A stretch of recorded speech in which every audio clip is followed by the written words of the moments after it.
नमस्कार दोस्तों, ये एक और छोटी सी वीडियो मैं आपके लिए बना रहा हूँ।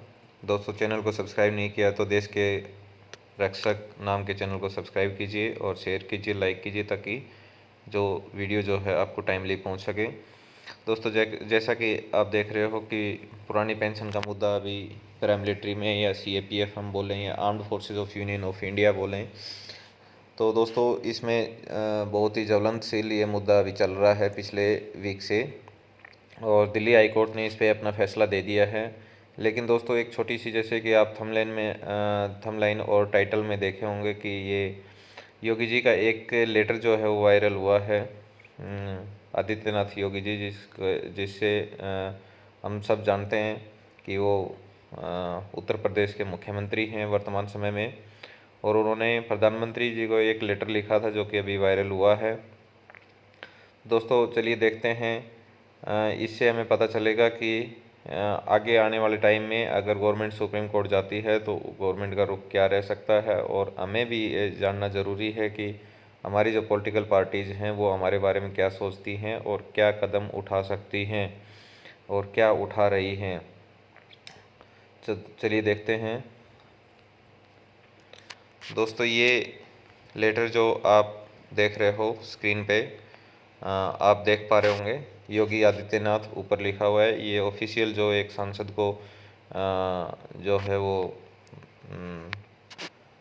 जो नोटपैड मिलता है, जो लेटर होता है ऑफिशियल, उसके ऊपर ये है योगी आदित्यनाथ जी का ये लेटर है।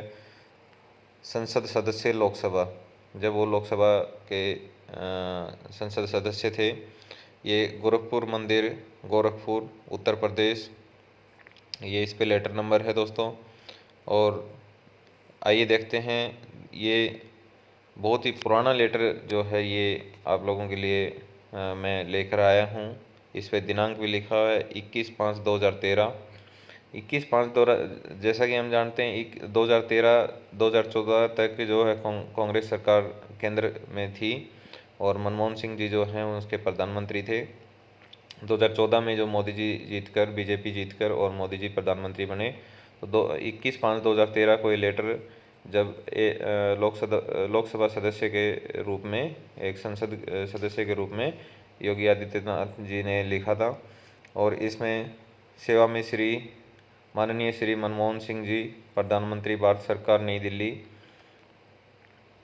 प्रिय महोदय, संलग्न ज्ञापन राज्य सरकारी संयुक्त परिषद उत्तर प्रदेश जनपद शाखा गोरखपुर का है।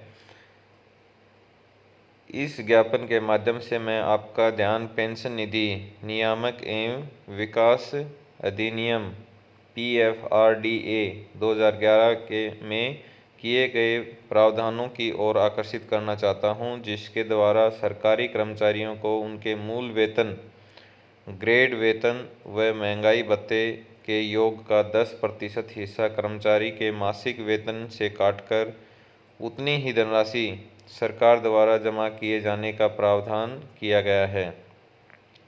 पहले दोस्तों आपको याद होगा तो 10% जो है वो हमारी पे से कटता था, और 10% उतना ही हिस्सा गवर्नमेंट NPS में डालती थी। इस जमा धनराशि को फंड मैनेजरों के माध्यम से शेयर बाजार में लगाया जाएगा। आप सेंसेक्स एवं निफ्टी के उतार चढ़ाव से भली भांति परिचित हैं।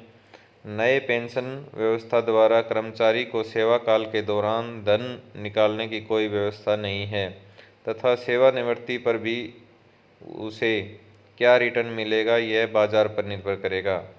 सरकार द्वारा न्यूनतम पेंशन की गारंटी भी नहीं दी जा रही है। इससे कर्मचारियों में भारी रोष, धरना प्रदर्शन तथा हड़तालें भी कर रहे हैं। अतः आपसे अनुरोध है कि नई पेंशन व्यवस्था, ध्यान से सुनिए दोस्तों, ये बहुत ही ज़रूरी है। अतः आपसे अनुरोध है कि नई पेंशन व्यवस्था के स्थान पर पुरानी पेंशन व्यवस्था ही लागू रहने दिया जाए, तथा इस अवधि में केंद्र तथा राज्य के कर्मचारियों के वेतन से काटी गई धनराशि उनके GPF खाते में ब्याज सहित जमा कराई जाए।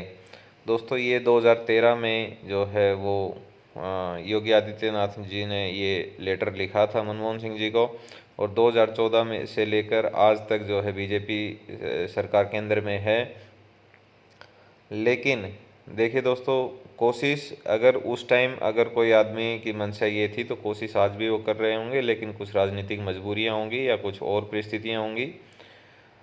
तो दोस्तों, ऐसा हमारे अंदर ये ख्याल आता है कि अगर केंद्र सरकार जो है वो सुप्रीम कोर्ट में जाती है।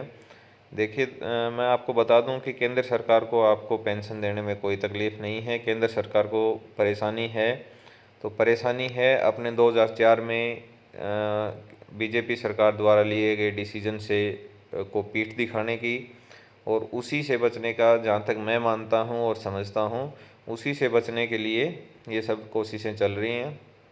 और उस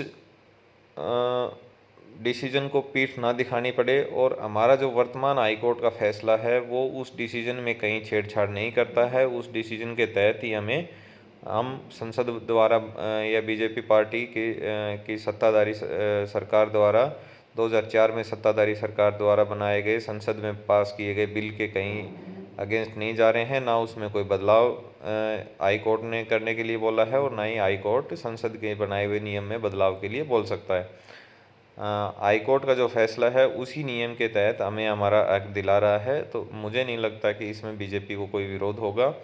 या फिर दूसरा हम बोल सकते हैं कि 2024 में जो बीजेपी को विरोध सहना पड़ेगा उसमें भी कमी आएगी अगर ये लागू होता है। तो फॉर्मेलिटी के तौर पे, एक व्यवस्था के तौर पे सुप्रीम कोर्ट में जा सकते हैं, और मुझे लगता है कि सुप्रीम कोर्ट हमेशा अपने पुराने जो उनके फैसले रहते हैं उनको कोट करके और नए डिसीजन दे देता है।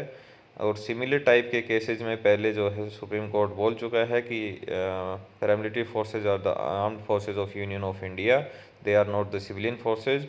सो उसी फैसले को रिपीट फिर से सुप्रीम कोर्ट करेगा। और हाँ, टाइम लग सकता है, अगर सुप्रीम कोर्ट जाते हैं तो 1 साल भी लग सकता है, 6 महीने भी लग सकते हैं, या हो सकता है कम या ज़्यादा भी लगे, लेकिन फैसला हमारे हक में ही आएगा, और इससे आप निश्चिंत रहिए। बाकी इस संबंध में हम आपको अपडेट देते रहेंगे। जो भी अपडेट आएगी चैनल को सब्सक्राइब कीजिए, लाइक कीजिए, शेयर कीजिए ज़्यादा से ज़्यादा, और जुड़े रहिए दोस्तों। धन्यवाद।